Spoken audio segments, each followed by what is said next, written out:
That one is everywhere, pervading everywhere, within everyone. Maharaj has made this creation. Vaheguruji has made this creation. They are within the creation and they are the creator as well. And we see this when Guru Sahib Ji says to us, Prabhu nere har dur na jano, that one, that Prabhu is so close to you that they're right near you, they're right next to you, they're actually within you. God's not in the clouds. God's not in a particular place. God is here right now in this room, in this darbar.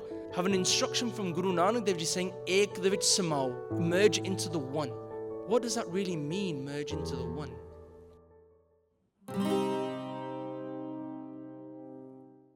Sat-Naam Sri Vaheguru Ji, Ek man Purakh te aaye bardata, Sant Sahar sada bikhyata, तास चरण लै हृदय बसावो, तो परम गुरु नानक गुण गावो, तेरे कवण कवण गुण कह कह गावा, तू साहिब गुणी निधाना, तुमरी महिमा बरन न साको, तू ठाकुर ऊच भगवाना,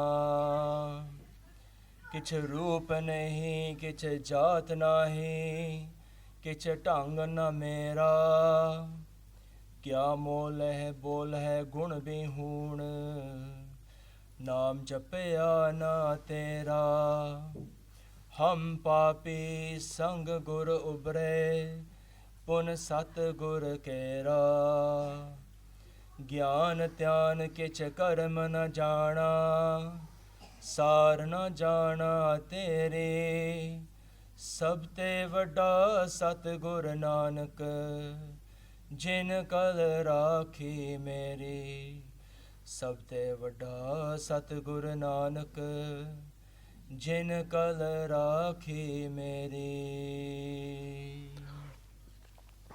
एक ओंकार सतनाम करता पुरख निरभौ निर्वैर अकाल मूरत अजूनी सैभं गुरप्रसाद जप आद सच जुग आद सच है भी सच नानक होसी भी सच। वाहेगुरु जी का खालसा वाहेगुरु जी की फतेह। So Sad Sangat Ji, we are blessed to be able to come into Dhan Dhan Sri Guru Granth Sahib Ji Maharaj's sanctuary. Again, we're all here today. We have been coming for the past couple of weeks. So Sad Sangat Ji, Guru Sahib Ji da dhannavad hai. All thanks and gratefulness to Guru Sahib Ji for allowing us to come. And Sad Sangat Ji, aap ji da vi sab sareyan da dhannavad hai that you've all been able to come this evening to be able to listen to the Katha of Sri Japji Sahib Ji da Path. Sad Sangat Ji, over the past couple of weeks, just a quick recap for some of you who may not have come over the past couple of weeks. We've been going through the foundations and the understanding, the base level kind of understanding of Gurbani's power, of how powerful Gurbani is. We've been talking about Guru Nanak Dev Ji Maharaj and why they came and the importance and significance of Guru Sahib Ji coming to this earth to help us. Last week, Sad Sangat Ji, we reflected upon the greatness of Sri Japji Sahib Ji da Path. We talked about how Japji Sahib is we can think of as an analogy where we have the Bij Mantar, which is Ek Oankaar, which is a seed, and the seed grows into roots in the soil, and we then have the Mool Mantar as the roots. It's the Mool. Mool means roots. And then Japji Sahib da Path is actually the tree, the main structure of the tree, and that's like Japji Sahib da Path, which is also known as the Mala Mantar. And then the rest of the tree, all the branches and the leaves, are an expansion of Sri Japji Sahib Ji da Path. They are an expansion and they are within Guru Granth Sahib Ji Maharaj. So Guru Sahib Ji, Guru Granth Sahib Ji is effectively an expansion, an explanation furthermore of Japji Sahib. And just taking it the other way, Japji Sahib is an expansion of Mool Mantar, and Mool Mantar is an expansion of the Bij Mantar, which is Ik Oankaar. So we see that the Bij Mantar, Ik Oankaar, and the Mool Mantar is effectively a really strong structure of our understanding of what we need to try and achieve in life, what Guru Sahib is telling us, to help us then understand Gurbani as well. So Sad Sangat Ji, in today's Katha, we will go through the Mool Mantar. We will talk at length about Ik Oankaar, because that is quite a deep conversation, deep Katha, some very deep concepts within that, which we will try to unwrap with Guru Sahib Ji's Kirpa. I'll be very honest, Sad Sangat Ji, there's so many other greater Gurmukhs and Gursikh who have done the Katha of Mool Mantar and Japji Sahib, and like I said to you before, we're all learning, and I'm learning equally as much as you all on this journey, so I will definitely not do it as much justice as it deserves. Maharaj would say that this is just a sesame seed's worth of greatness of what Vaheguruji and Bani really is. But on this journey, we can learn together as we go through. So we'll start with the Mool Mantar. Hanji. Ik Oankaar. So, Sad Sangat Ji, if we remember, last week we talked about how Guru Nanak Dev Ji Maharaj went to the Sumer Parbat, and at the Sumer Parbat they met the Siddhs, these ascetics who were meditating and staying in the mountains away from the world, just to be able to connect with the divine and meditate. And Sad Sangat Ji, the Siddhs, when they saw Guru Nanak Dev Ji Maharaj come, they were very surprised. And they said to Guru Nanak Dev Ji Maharaj, how did you get to this Sumer Parbat? How did you climb up here when nobody often can come? It was just so hard in the Himalayas. How did you get here? Guru Nanak Dev Ji Maharaj explained to them that they got there with the power of their bhagati, of Akaal Purakh of Vaheguru. They got there onto this mountain with the power of Ik Oankaar. And the Siddhs now asking Guru Sahib Ji lots of questions because they're very, you could say, curious as to how Guru Sahib Ji got there. So they're asking Guru Sahib Ji, what is this Ik Oankaar? What does this mean? We've heard of Oankaar because the Vedas and the Simritis and the Shastra, the ancient Sanatam texts, talk about Oankaar, but what is Ik Oankaar? Guru Sahib Ji, Tan Guru Nanak Dev Ji Maharaj, they explain. They say, Ik doesn't just mean for us, as we see in the translations, that there's one God. Ik means that there's one God with no other like God. There's no other opposition to God. There's no other entity like God. They say there's just one, and there's nothing else that compares to that one. Now, Ik can be broken into many different kind of other translations and other, I won't say translations, other definitions. Because Guru Sahib Ji haven't written the word Ik with a iri and a sahari and a kakka.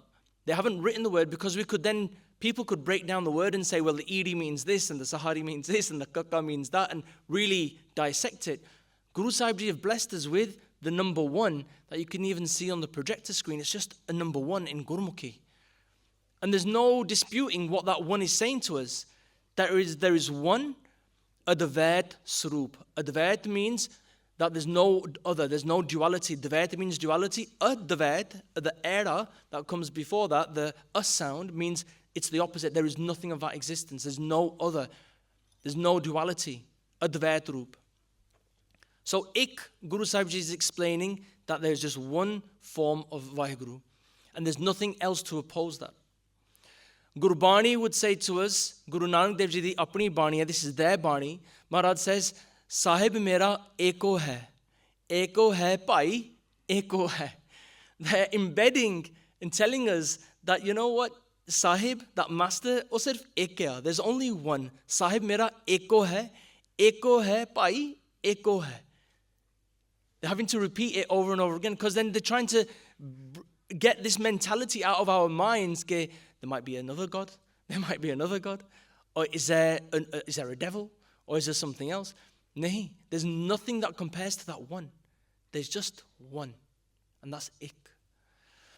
Guru Sahib Ji explained further in another pankti that one, and we'll go into this in a moment as we go through the Katha, that one is everywhere, pervading everywhere, within everyone. Maharaj has made this creation. Vaheguruji has made this creation. They are within the creation and they are the creator as well.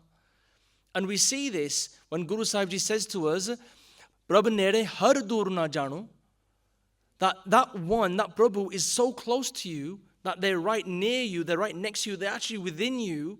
Prabhu nere har dur na jano. Don't think that he's far away. Don't think that Rab is, like we said last week, I think, God's not in the clouds. God's not in a particular place. God is here right now in this room, in this darbar.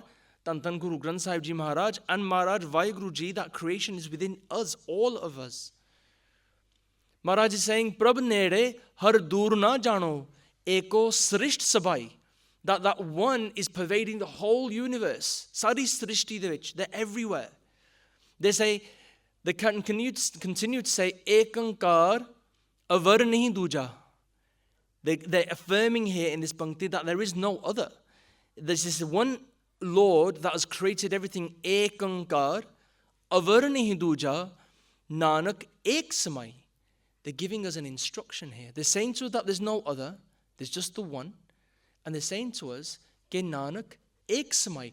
We as humans have an instruction from Guru Nanak Dev Ji saying, Ek de vich samao, merge into the one.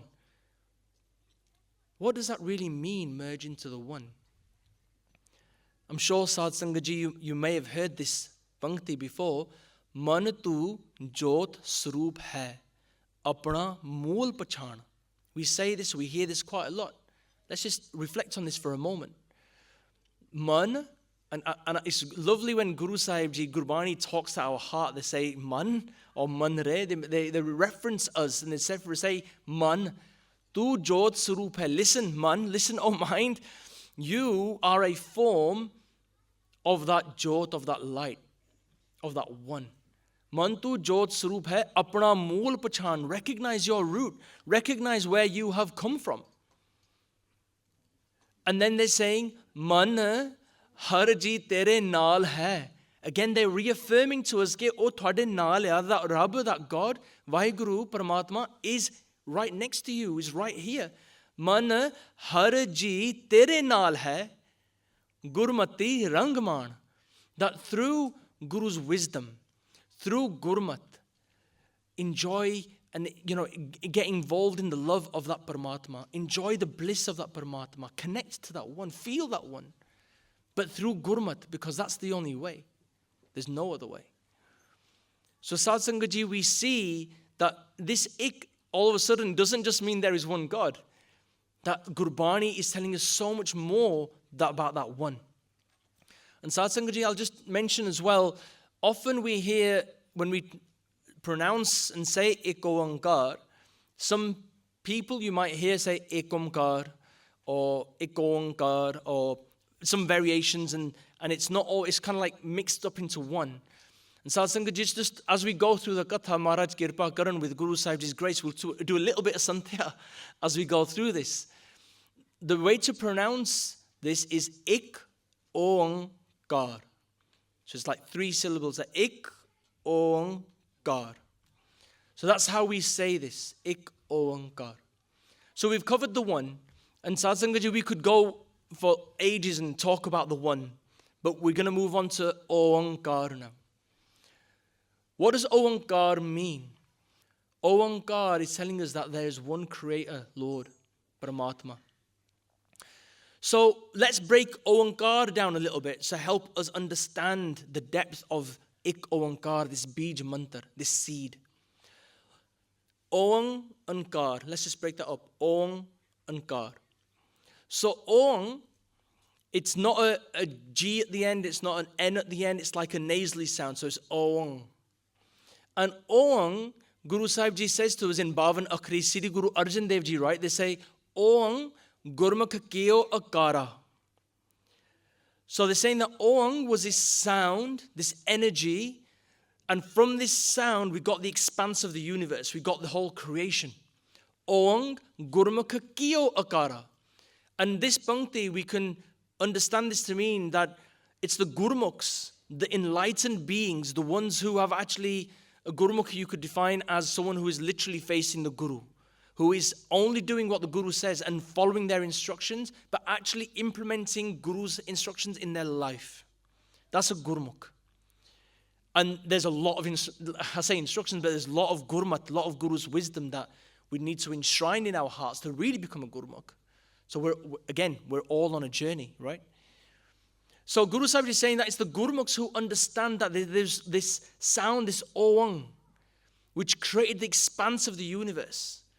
And when we look at it from that perspective, Sad Sangaji, we realize that Ik Oankar is very similar to what we know in science today as the Big Bang Theory, where the scientists would say that there was a singularity, and then from a singularity there was an energetic expanse, some energy, some sound, a vibration, created that singularity to then expand into creation that we have today. Satsang Ji and Guru Nanak Dev Ji told us this, 550 plus years ago. Ik Oankar. Now we can look at Oankar a bit more as well. And the Gar bit of Oang, I'll just explain, means the creation. And if we look on the screen, if Baji can bring the Mool Mantar back on, you can see where you've got the Ik, and then you've got the Oang. The Oankar looks like a Ura, the first letter of the Gurmukhi alphabet. But the Ura normally has a closed loop at the top. But here, the Oankar bit has got an extra loop on top of it, and it's never ending. It's an open loop. That is the line represents Gar. And that Gar is telling us that this creation is consistently happening.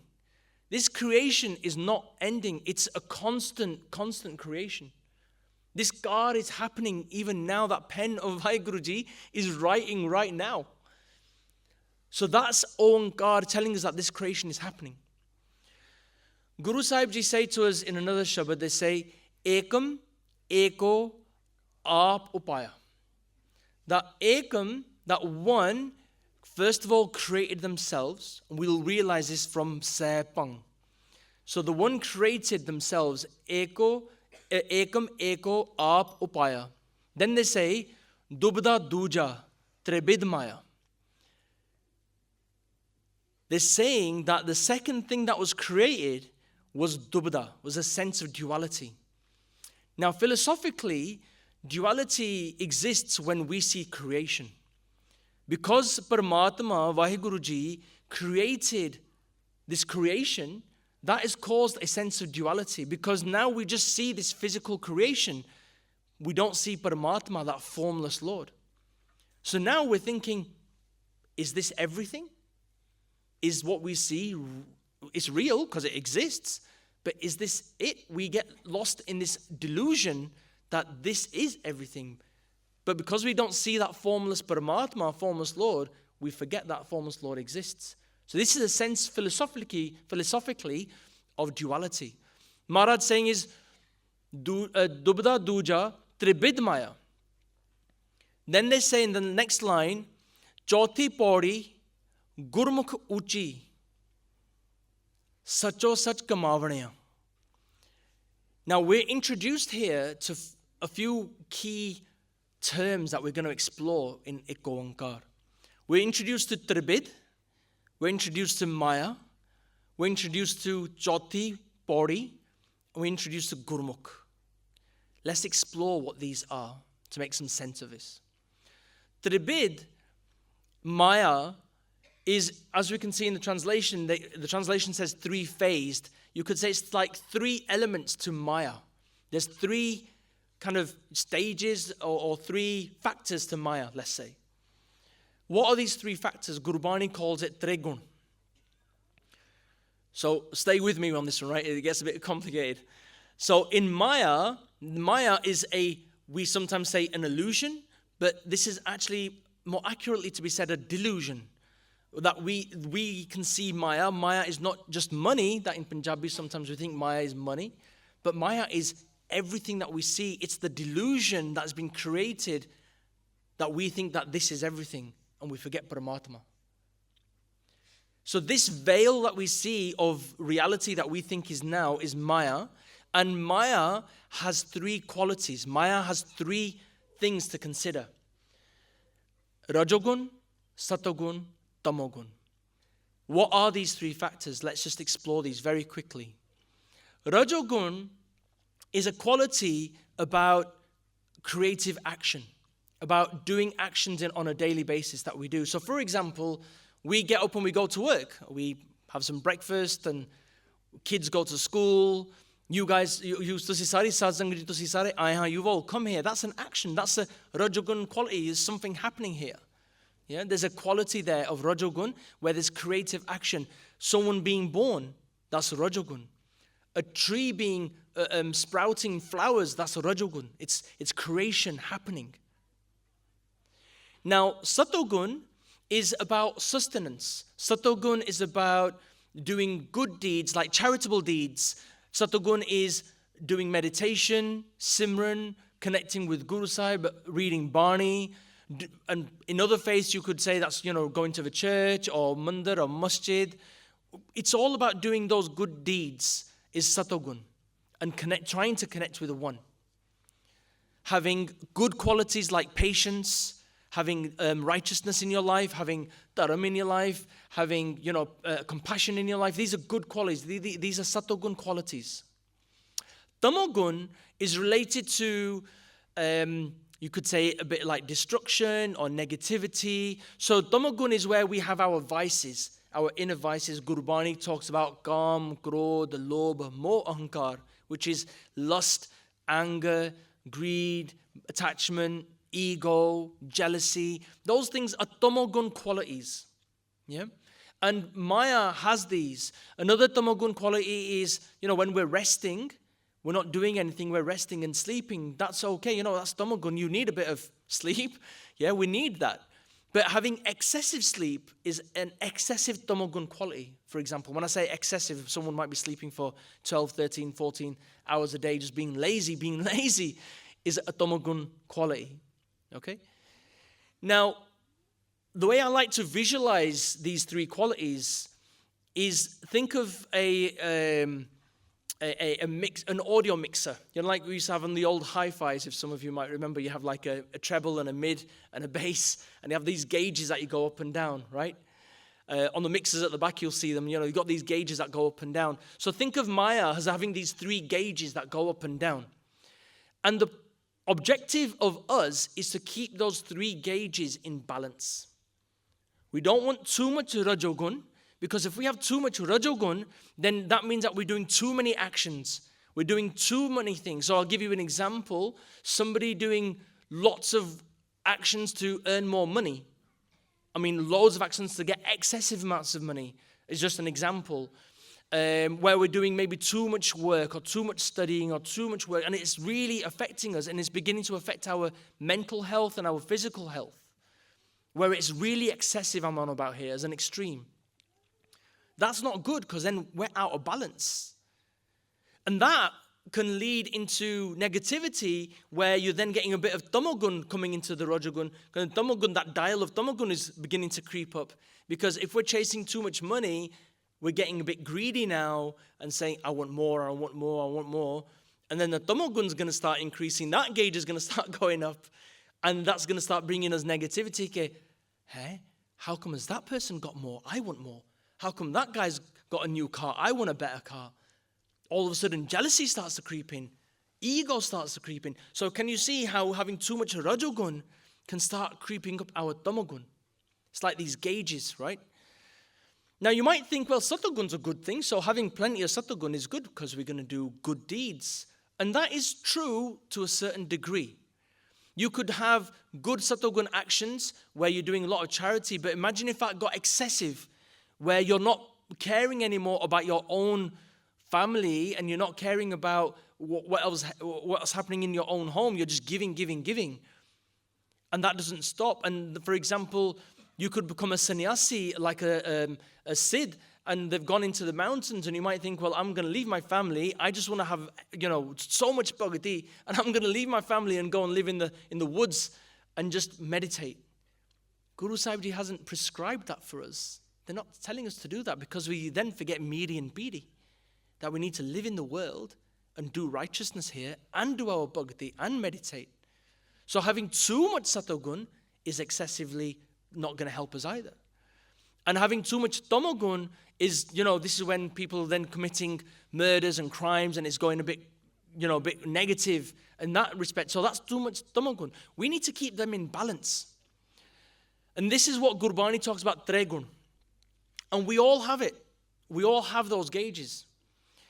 Now, Gurbani tells us about Tregun. And we can go quite deep into this, but again, because of time, we've got to get through the Mool Mantar. We'll keep it a bit concise and summarized. Gurbani Maharaj tells us that Tregun Maya Moh hai.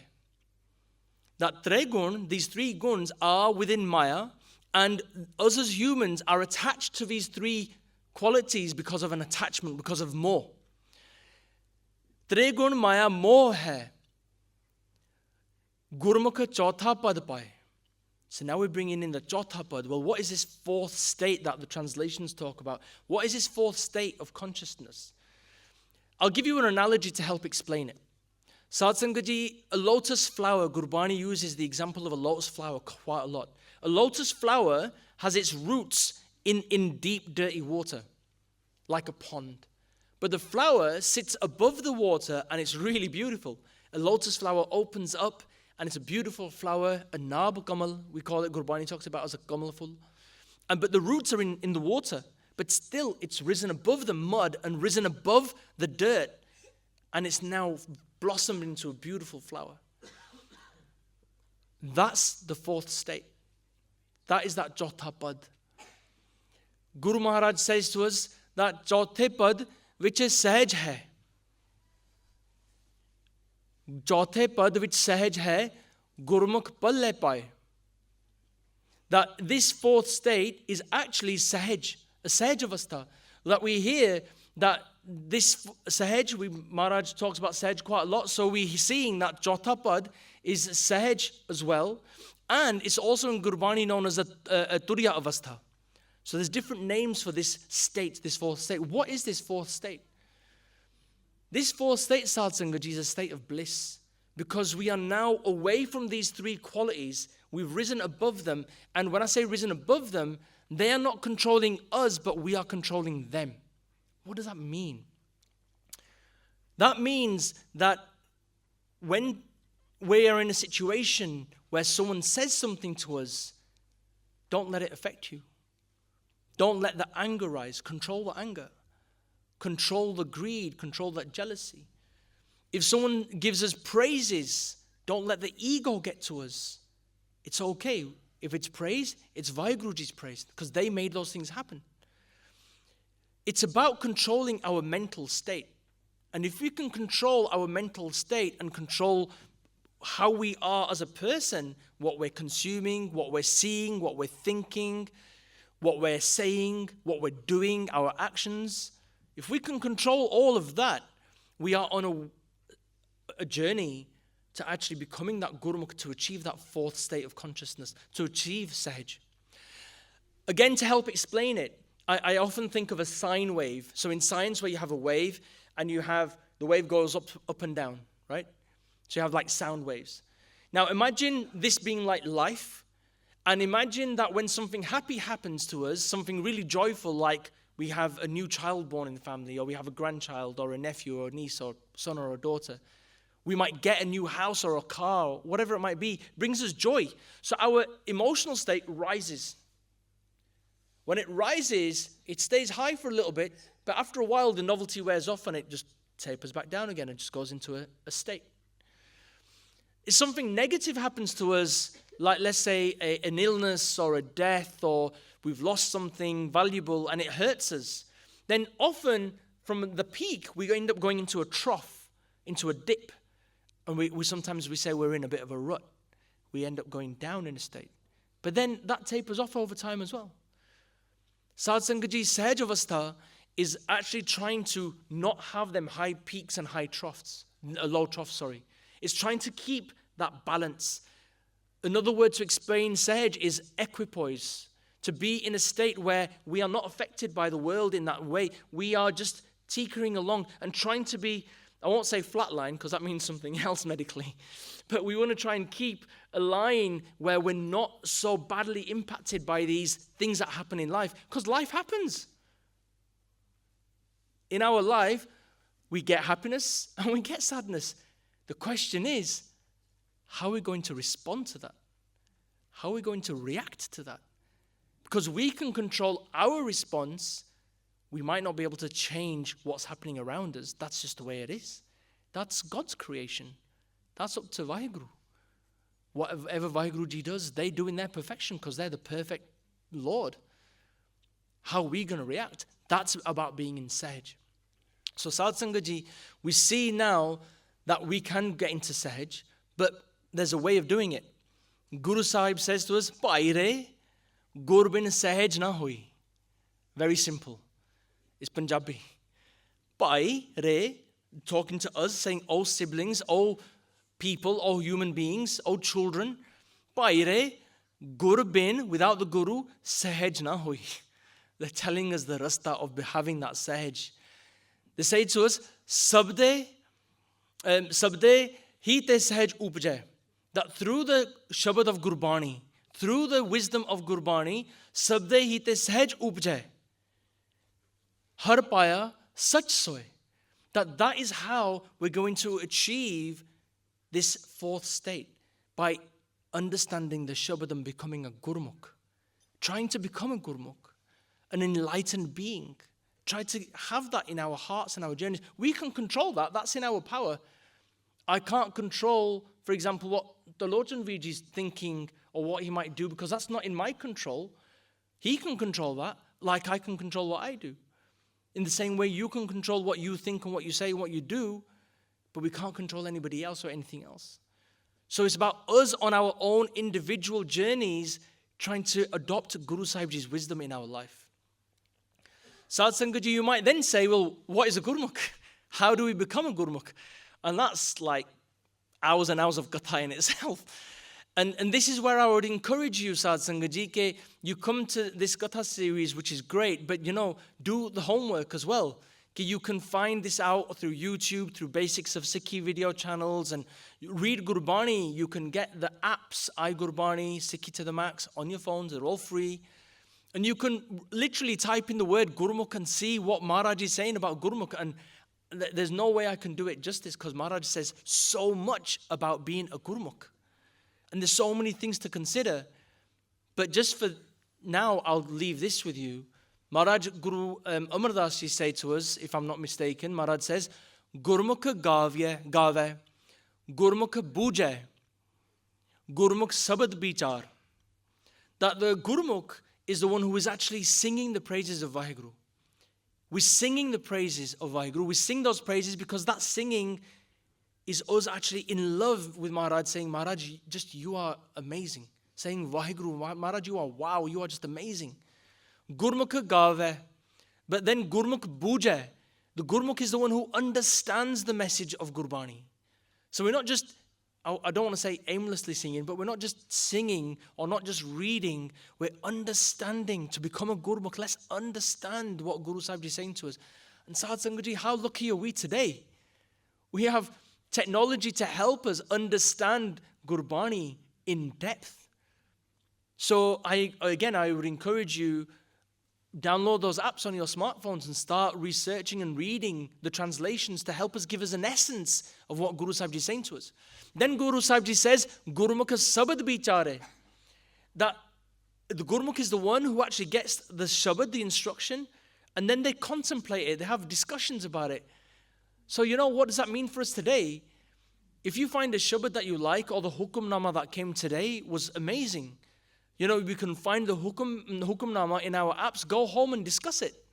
You can do that. Rather than talking about, we say small talk, say, hey, the Lord can sing, that Hukumnama that came today, man, Maharaj just gave us a proper lesson.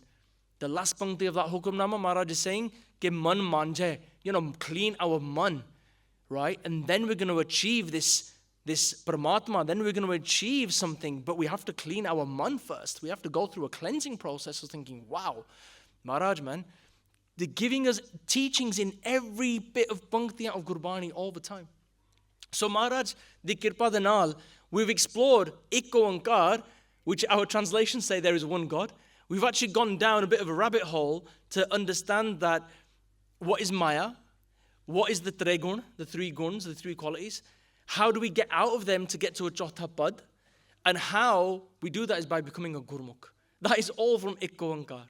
So I hope you can understand, Sadh Sangat Ji, just by one word in Gurbani, one letter even, we can really go so far and really explore what Guru Sahib Ji is saying to us.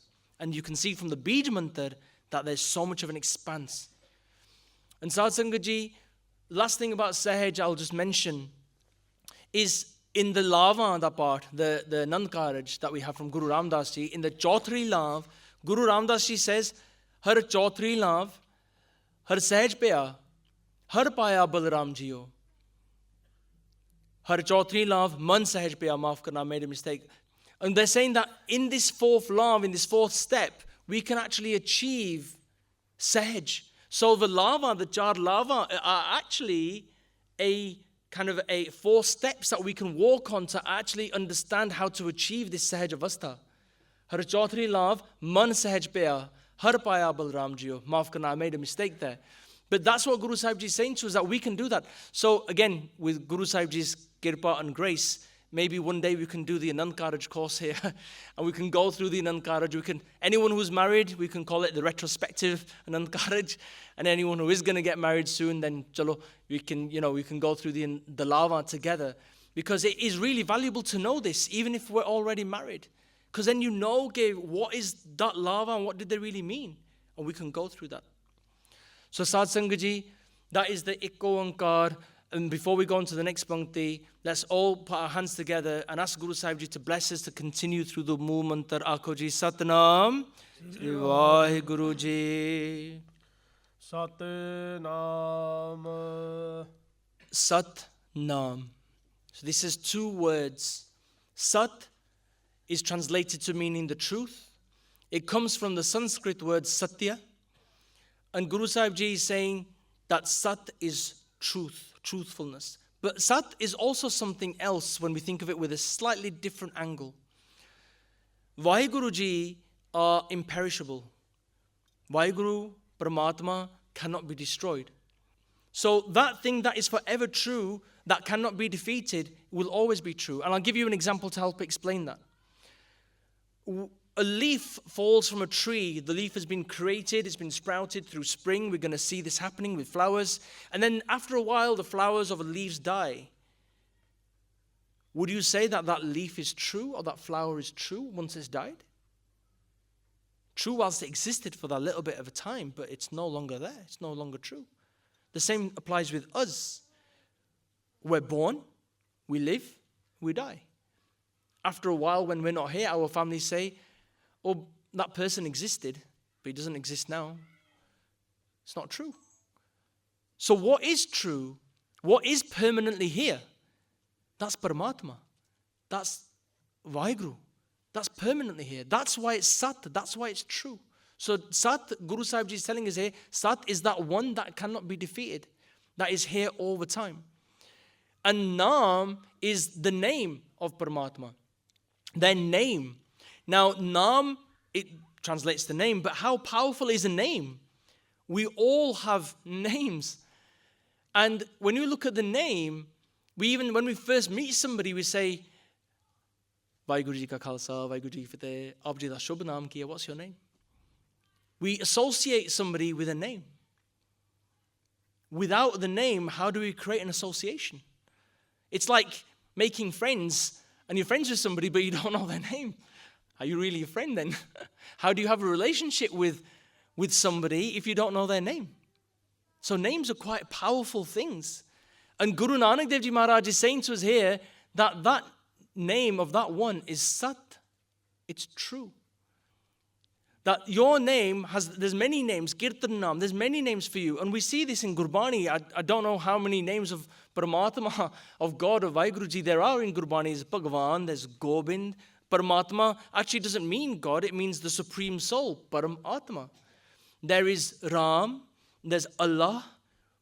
We see all of that, Sad Sangaji, and there's so many names. But what is the name? In the next Pankti, Maharaj will say to us, Sat-Naam Tera Parapurbla. That Sat-Naam, your name is just truth. That is your name.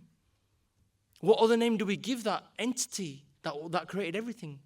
That Sat-Naam is the truth. So we see, Sad Sangaji, well, what does this mean to me? We understand that Ikko Oankaar is telling us to merge into the one, recognize our root of one, and connect with one. But what does Sat-Naam mean? Sat-Naam would say to us, actually start living that truth. Start being that truth. What does that mean? Start being true to ourselves, first of all. Start practicing truth. In one of the Panktiyan that we said, Chauthi Pauri, Gurmukh Uchi, Sacho Sach Kamavane. That only by practicing truth can we actually achieve that Chautha Pad. Chauthi Pauri, Gurmukh Uchi. Yeah? So start practicing truth. Be truth for yourself. So what does that mean? If you're in a situation where you're being encouraged to do something that doesn't sit well with you, be true to yourself and say, actually, should I even be doing this? You could even say that I'm going to start speaking more truth. I'm not going to tell any white lies. I'm going to try and be a bit more truthful in my life. That's Sat-Naam. So this is how we can start adopting some of these teachings that Guru Nanak Dev Ji are telling us. The Mool Mantar is a mantra to probably help, not probably, definitely remind us not just the qualities of God, but actually we can become those qualities too and achieve something. So from this we can understand what Sat-Naam is telling us in our life. Hanji. Karta Purakh. Karta Purakh. So again, two words. Karta literally means the creator, the one that has created everything. And Satsang Ji is an analogy that we spoke about last week, that the Karta is not just the creator, but the one who's constantly doing. This creation is always happening. The Karta is just that whole creation is doing. So the analogy is like someone who might own a pet, a dog. And you take the dog for a walk, you take the dog to the park, and the dog's on a leash. The dog can do whatever they wants to do in the park. You might then from the park take him back home to the garden, wherever that might be. The dog can do whatever he wants to do in the garden, but you as the owner decide where that dog goes. You might take the dog out on a sunny day, you might take the dog out on a rainy day. The dog's not going to complain, he's just going to go wherever you take him. This is the doing. This is the Karta. He's doing, he's just putting us in different situations, and we've just got to do whatever we can do in that situation. Whatever Paramatma does, that's perfect, because he's the owner. He's doing whatever he needs to do. That's the Karta. He's just doing, and we just have to continue and understand that Paramatma is making things happen, and we've got a bit of space to make it happen in that confinement that we've been given. So this also leads on to a little bit of cause and effect. So for example, Paramatma, Karta, has created everything. Now, if we do something with that creation, the effect of that is our responsibility, not Paramatma's responsibility. So I'll give you an example. If there's like a fire, that's been created. That fire is an element that's been created by Vaheguru. So if that element's been created by Vaheguru, it's now up to us how we use that fire. We can use that fire to heat our hands and keep warm, or we can use that fire to touch it and maybe burn our hand. But did Paramatma make us do that? Or is it just us actually doing something that we shouldn't do? There's a cause and effect. So it now makes us think that actually we have the whole creation, but how we react within this creation is our responsibility, because there will be effect. You can apply that to food. You eat good, nourishing food, the effect of that food is you're going to have a good, nourished body. You're going to feel fulfilled. But if you eat heavy food or something that's going to not set well with you, you might eat something that's out of date and you've eaten it, but that's still been created. That's part of creation. But the effect is going to be on us. But it's our decision to eat that. So this helps us understand that Karta is a creator, but always doing as well. Purakh means that it's the complete being, the pure supreme being is that Purakh. They are the one who has created everything, that Karta Purakh. Maharaj will explain this to us in other panktiyaan as well, that Purakh is also the one that will save us. The one is that will save us in heaven and take us out of these hells that we might be experiencing in life. That's that Purakh, that pure supreme being. Karta Purakh. Hanji. Nirbhau. Nirbhau. Satsangaji, this is again two words but put together. Nirbhau. Bhau means fear, and Nir means like the negative, to have without. It's saying that Maharaj Vaiguruji is without fear. They're Nirbhau. And what do we take from this? We understand that there's no other like Paramatma. There's no other like God. There's no other like Vaheguru. So if there's no other like Vaheguru, then there's nothing for them to compete against. They're not going to have any fear of anyone, of anything. Why would they fear their own creation? They are the greatest of the great. Remember, Paramatma is at the top. God is at the top. They created Maya, and Maya has them three qualities. And to take this a little bit further, Sadh Sangaji, about them, that Maya and the three qualities in Maya, the Tamogun, Rajogun, Satogun, Gurbani says to us that Brahma bisan mein hai tregun bistharya. That Brahma, the creative Lord, and Vishnu, the one who sustains, and Shivji, or Mahadev, as it's known in Gurbani, Shivji the destroyer, they are all part of Tregun. They have these three qualities. And Vaheguruji Paramatma, Bistharya, they created that expanse.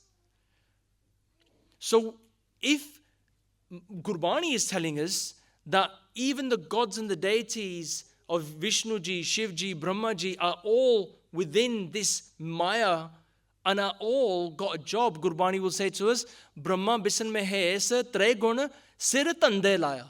That Paramatma has given them this job of creation, of sustaining and destruction.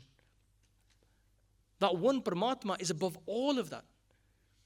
So what has he got to fear? There's no opposition. So that's why he's Nirbhau. What does that mean for us? We can look at Guru Ramdas Ji's Bani of the Lava, the part from the Anand Karaj. In the second lav, Guru Maharaj would say to us, Nirbhau pe man hoy. Let's explore this for a moment. Nirbhau is that fearless Lord. Pe means fear. Fear that we experience, fear. And they're saying that have that fear in our heart of that one fearless Lord. Nirbhau pe man hoy. Why are they telling us to have fear of that Lord? You might ask. Why are they telling us to have that fear, that dar in our hearts? They explain, they'll say, Nirbhau pe man hoy, home mail gavaya Balaram jiyo. They're telling us by having that fear, the consequence of having that fear is that mail that of home, of ego, of the pride of I, that, and look how it's describing it. It says mail, it's filth. This home is filth. We don't want this creepy filth of ego on us. Maharaj is saying to us, it's home mail gavaya. It's lost by having the fear of that one fearless Lord. So how do we relate to this? You know, if we have a fear of somebody, then it helps us like just stay a bit humble. We don't want to, we don't want to say anything bad to that person because we're afraid of them. And we have this kind of, like you'd say, this fear. And I'll give you an example of like children and parents. And children here, I'm hoping you'll understand and relate to this. So as children, and we are children, we have parents too as well, right? So we as children are sometimes afraid of our parents. If my dad said something to me or my mum said something to me, quite sternly, there'd be a bit of fear there. Okay, mum and dad have said something, I better listen to them, right? We have this fear, but it's a loving fear because at the same time we love our parents. And I'm looking at the children, I'm thinking, I hope you love your parents too. Or you have fear of your parents as well. Yeah? So this is this loving fear that Guru Maharaj is trying to explain to us. Like we are afraid of our parents, but we love our parents. If our parents say something to us, we're a bit, have we done something wrong? But at the same time, we love our parents and they love us back. That is the fear that Maharaj is saying to us, that have that kind of loving fear relationship with Paramatma. Because that Paramatma is above us. They are the one that is controlling us. By having that fear, that ego is dispelled. And that's what we really want. Because remember, we want to control that Tamogun. We want to control that gauge and make sure that ego is away, because it's the ego that causes separation from us and Paramatma. It's the ego that makes us think that I exist and we forget that you exist. Tu karta tu hua, mujh mein raha na hu. Maharaj would say to us that tu karta, by saying you, I actually experience the fact that you are everything. I no longer exist. And this is the power of Vaheguru. By saying Vaheguru, wow Guru Sahib Ji, vaho vaho karte hain, man nirmal hove, home vich ho jaye. That ego goes by doing, wow, Maharaj, you are beyant, you are great, you are amazing, you have created this expanse of the universe. That's the power of Vaheguru. So this explains to us that how Nirbhau is describing Vaheguru Ji as the fearless Lord, but how we can implement that into our lives by having that little bit of loving fear with Paramatma Ji. Hanji. Nirvair. So similar to Nirbhau, you got Nirvair is two words put together. Nir means without and Vair means enmity or hate. So Vaheguru Ji is without hate. They don't hate their creation. They made the creation. Why would they want to hate it? And they've got no enmity because there's no one else to oppose them. They have no second or third or fourth, anyone like them. They are one and only unique. Sahib mera eko hai, avr nahi pai, Maharaj would say. So, Nirvair is saying that Paramatma has no enmity. But what does that mean to us? Maharaj would say to us, Vava Vair na kariye kahu. That vair, let's not us have any vair. Let's not us have any enmity or hate towards anyone or anything. Now that can be a bit challenging if we just reflect upon that for a moment.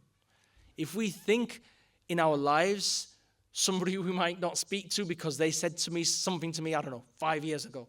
And we've got that vair, that enmity, that you know what, that person said this to me, or they didn't do a fateh to me, or they ignored me, and you know what, I'm never going to speak to them again. That's a vair happening there and then. Maharaj is saying, don't have that. Be Nirvair. We have the potential to become Nirvair. Because by not having that vair, again, that dial of Tamogun stays down. We're not going into Tamogun qualities. We're actually embracing forgiveness. If someone says something to us, Chalho, it's okay, we'll deal with it. That doesn't mean to say, Sad Sangaji, that if we're in a difficult situation in life, that you shouldn't deal with it. But you can deal with it without hate. You can deal with it without enmity. If we are in a situation where we're struggling and we don't like someone or something's happening, someone's causing us suffering in our life, I'm not saying for a moment that accept it.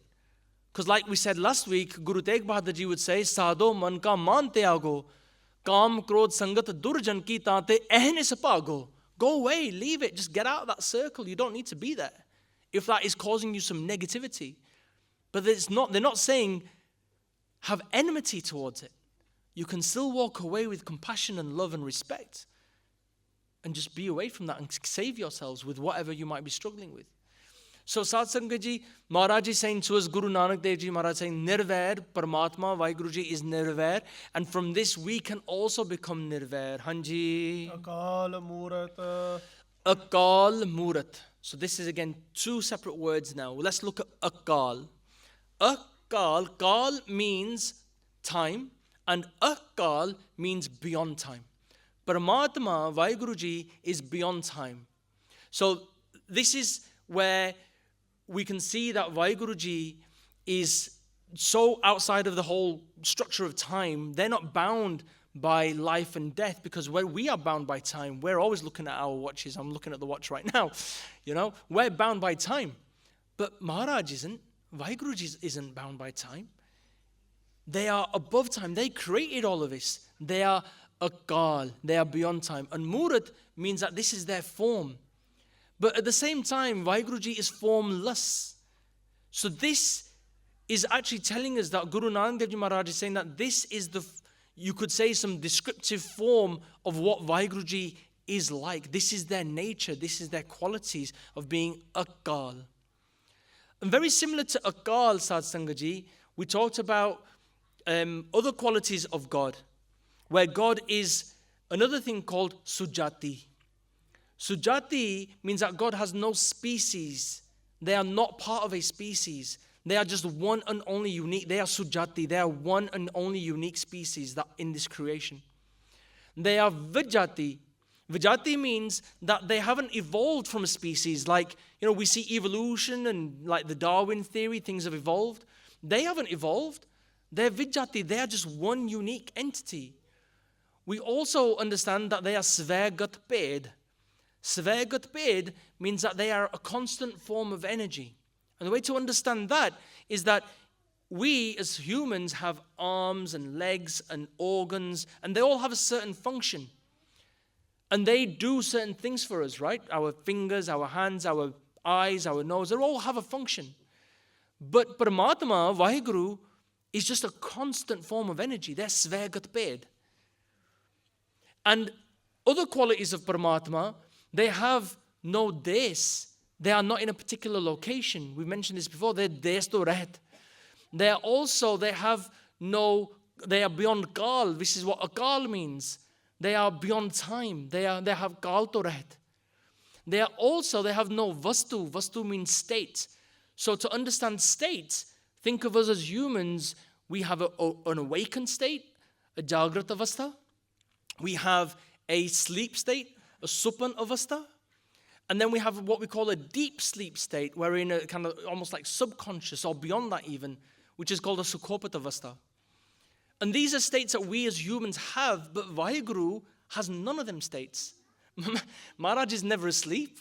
Maharaj is always there, permanent, constant. So we see from these qualities of Paramatma, of Vaheguru, that they are beyond time, and this is their murata, this is their form. Hanji. Ajuni Sepang. Ajuni and Sepang. Again, two words. Let's break these up for a moment. Ajuni. So, like I've said before, means like the opposite, and Juni means to have birth or be born, be in life. Maharaj is saying to us that Vaheguruji is Ajuni. They are beyond the cycle of life and death.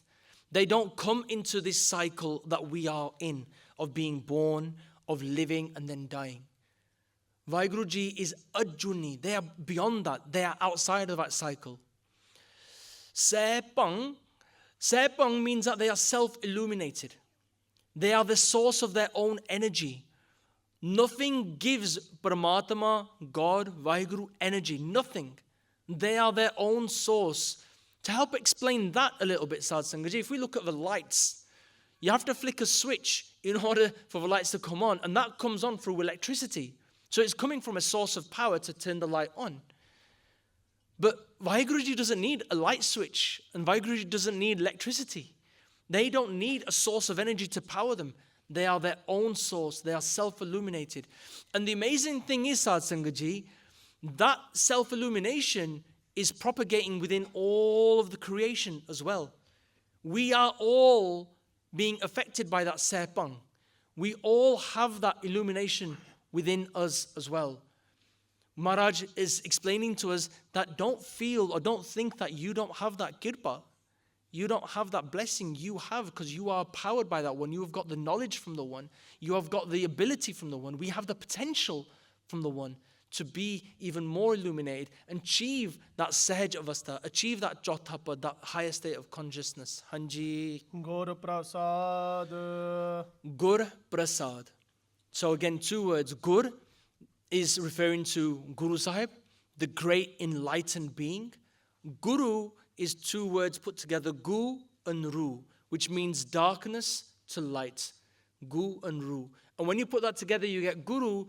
Guru is that one enlightener who can enlighten us and help us on our journey. They are that great supreme being who is here to help us, like Gurbani. Bani Guru, Guru hai Bani, which Bani Amrit Sare.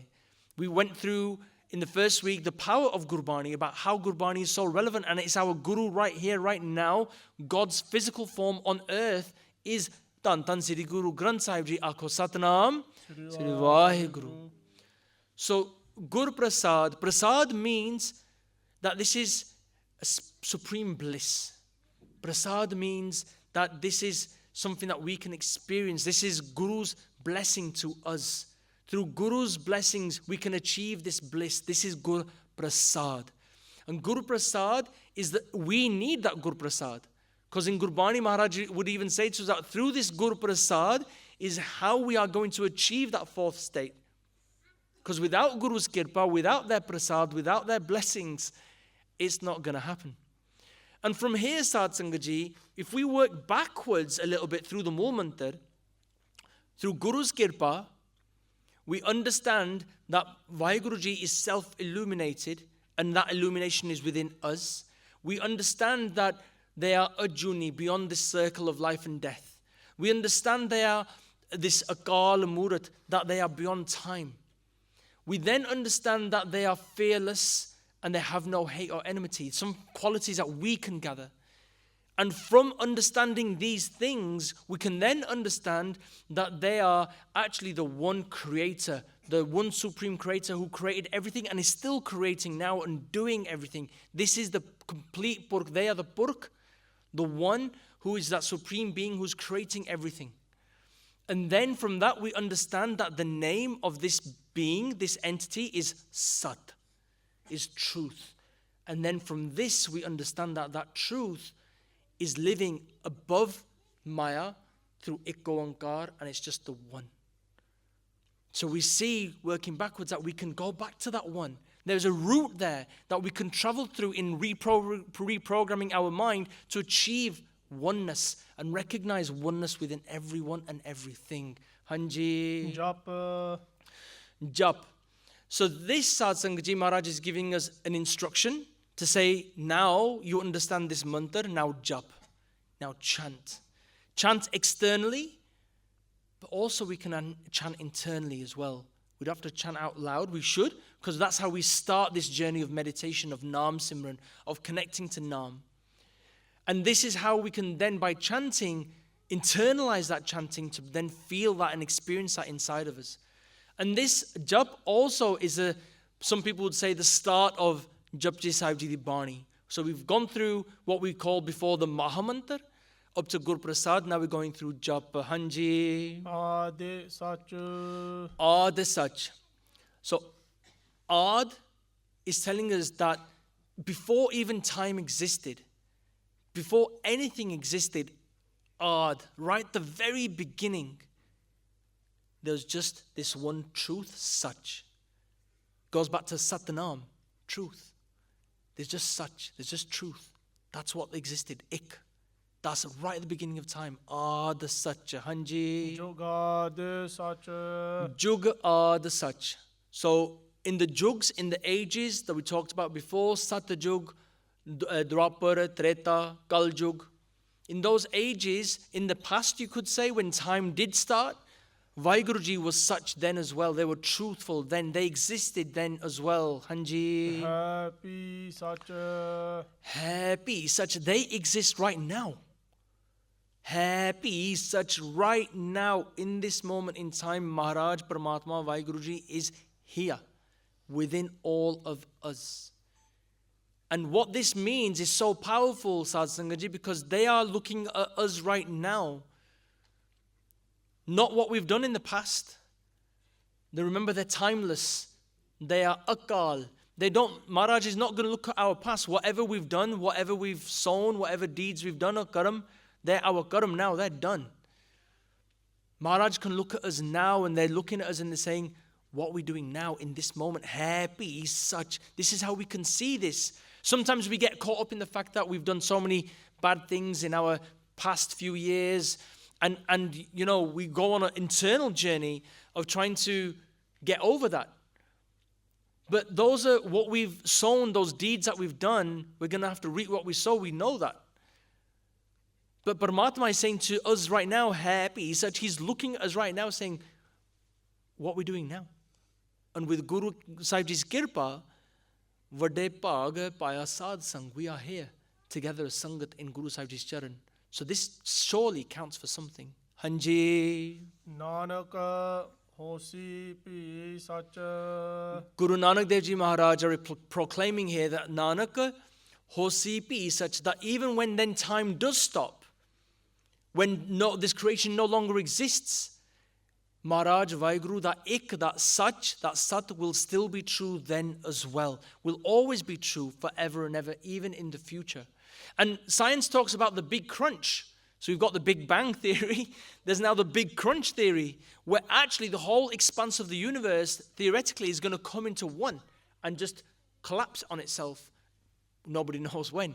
But this theory is there. But Satsangaji, we see that from destructive powers from Tamogun, where Shivji and that destructive power, Paramatma, can do that. That's his Moj, that's his khed.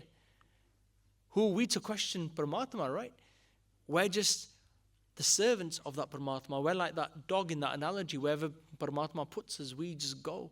And why complain then? This is what Paramatma is giving us. They're telling us that this truth is going to be there in the future as well. So Satsangaji, we've gone through today the Mool Mantar. And going through the Mool Mantar, as you can see, we've gone 10 minutes over as well, that it's so hard to compact the knowledge and the wisdom of Gurbani into 1 hour to go through the Mool Mantar. Many other greater spiritual Gurmukhs who have experienced Paramatma, are enlightened, it's taken them days just to go through Mool Mantar. So this is just a reflection upon where, let's say personally, I am on this journey, that I'm still learning, and to try and be able to explain this, it takes a lot of time. But, you know, within this 1 hour on a little bit, we've gone through what we would say a little til, just a little sesame seed of the greatness of Gurbani, of Guru Sahibji, of Vaheguru. And we can only just reflect upon that. And I would encourage you all, Sad Sangaji, on the Basics channel and other YouTube channels and other blog posts and stuff on the internet, you can research this more. There's a whole video on the Basics site that our brother Bhai Charndeep Singh Ji has done on Tregun. He spent nearly half an hour, 40 minutes explaining Tregun, these 3 gun. There's a whole series of the Mool Mantar where he's spent time explaining each word in the Mool Mantar, which you can explore as well to go into a bit more depth and learn more. So for now, Sad Sangaji, I can only simply ask for forgiveness for the many mistakes that I'm sure I have made through this Katha of the Mool Mantar. I ask for forgiveness as you are the Guru's Roop, the Guru's form, in Tan Siddhi Guru Granth Sahib Ji Maharaj's Azuri. And now, Sad Sangaji, before we finish today's Katha, let's recite the Mool Mantar one time before we do the Fateh. Hanji. Ek Oankar Sat-Naam Karta Purakh Nirbhau Nirvair Akaal Moorat Ajuni Saipang Gurprasad Jap Aad Sach Jug Aad Sach Bhi Sach Nanak Hosi Bhi Sach. Vaheguru Ji Ka Khalsa, Vaheguru Ji Ki Fateh. If you enjoyed this video, please like, comment, share and subscribe. Please donate and help spread Guruji's message. Link is in the description below. Vaheguru Ji Ka Khalsa, Vaheguru Ji Ki Fateh.